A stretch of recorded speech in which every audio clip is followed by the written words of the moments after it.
শিমুলদহ আজাদ ক্লাবের উদ্যোগে ম্যারাথন প্রতিযোগিতার মধ্য দিয়ে শুরু হলো বিশ্বনবী স্মরণ সভা ও সর্বভারতীয় কেরাত প্রতিযোগিতা। প্রতি বছরের মতো এবছরও মিনাকার শিমুলদহ আজাদ ক্লাবের উদ্যোগে অনুষ্ঠিত হতে চলেছে 56তম বর্ষের বিশ্বনবী স্মরণ সভা ও সর্বভারতীয় কেরাত প্রতিযোগিতা। ম্যারাথন দৌড়ের মধ্য দিয়ে এদিন এই অনুষ্ঠানের শুভ সূচনা করা হয়। রবিবার সকালে মিনাকা বিডিও অফিসের সামনে থেকে শুরু হয় ম্যারাথন দৌড়। এদিন ফিতে কেটে ম্যারাথন দৌড়ের শুভ সূচনা করেন মিনাকা পঞ্চায়েত সমিতির সভাপতি সাইফুদ্দিন মোল্লা। এছাড়াও উপস্থিত ছিলেন শিমুলদহ আজাদ ক্লাবের সম্পাদক তথা জেলা পরিষদ সদস্য আবুল কালাম মল্লিক, মিনাকা অঞ্চল সভাপতি হোসেন গাজী, ক্লাব সদস্য তৌসিফ হাবিব সহ আরও অনেকে। 10 কিলোমিটার পথ অতিক্রম করে ম্যারাথন প্রতিযোগিতা শেষ হয় শিমুলদহ আজাদ ক্লাবের মাঠে। ম্যারাথন প্রতিযোগিতায় রাজ্যের বিভিন্ন প্রান্ত থেকে প্রতিযোগীরা অংশগ্রহণ করেন। ম্যারাথন প্রতিযোগিতার শেষে প্রথম, দ্বিতীয়, তৃতীয়, চতুর্থ স্থানাধিকারীদের বিশেষভাবে পুরস্কৃত করা হয়। পাশাপাশি অংশগ্রহণকারী সমস্ত প্রতিযোগীদেরও পুরস্কৃত করা হয়। আগামী বেশ কয়েকদিন ধরে চলবে শিমুলদহ আজাদ ক্লাবের উদ্যোগে বিভিন্ন ধরনের অনুষ্ঠান। দেখুন, আমাদের এই বিশ্বনবী স্মরণ সভা আমাদের 56 বছর অনুষ্ঠিত হচ্ছে এই আজাদ ক্লাবের, এবং আমার ক্লাবের বয়সও 56 বছর। আমরা ম্যারাথন দৌড় অন্তত 30-35 বছর ধরে ম্যারাথন দৌড় এখানে চলছে। এই শীতের সময় মানে 15ই ডিসেম্বরটা আমরা ফিক্সড ডেট করে রেখেছি ম্যারাথন দৌড়ের। এবং এই ম্যারাথন দৌড় প্রায় আজকাল কোভিডের পর থেকে এবং এই স্মার্টফোন আসার পর থেকে খেলাধুলো প্রায় শেষ হয়ে গেছে।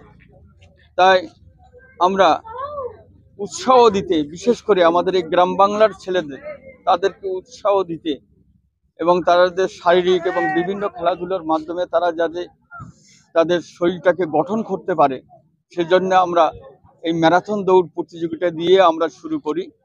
এবং এই 15ই ডিসেম্বর আমাদের আজকের সেই ম্যারাথন দৌড় প্রভাবিত হয় যখন দূরের প্রতিযোগিতারা আসে, তাদের সঙ্গে ছোট ছোট ছেলেরা এই 10 কিলোমিটার তারা কভার করে।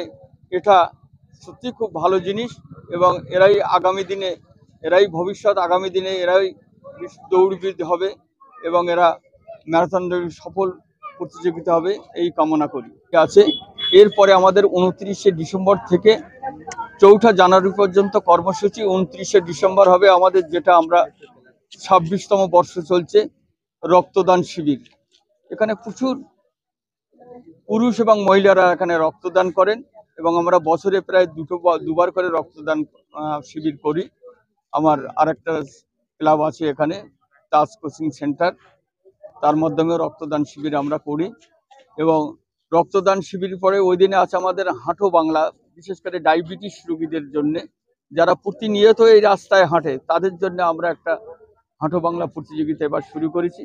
এরপরে আছে হাঁটো বাংলাটাকে মূলত কি উদ্দেশ্য এবং কারা এখানে মহিলাদের জন্য করেছি। বিশেষ করে এরা যারা বিশেষ করে সুগার এবং ডায়াবেটিস, তারা প্রতিদিন ভোরের বেলা হাঁটে, তাদেরকে উৎসাহ দেওয়ার জন্যে, আরও যাতে সবাই এটা এই ডায়াবেটিস বা সুগারের জন্যে একটা হাঁটার ব্যাপার আছে, হাঁটলে তাদের শরীরটা, সেই প্রতিযোগিতা আমরা এবার থেকে শুরু করেছি, যাতে এখানকার সমস্ত মহিলারা যারা হাঁটে তারা আরও উৎসাহ পায়, তারা বাড়িতে বসে না থেকে তারা যাতে রাস্তায় হাঁটে, এই উদ্দেশ্য আমরা এবার হাঁটো বাংলা প্রতিযোগিতা শুরু করছি। এটাও আমাদের চলবে।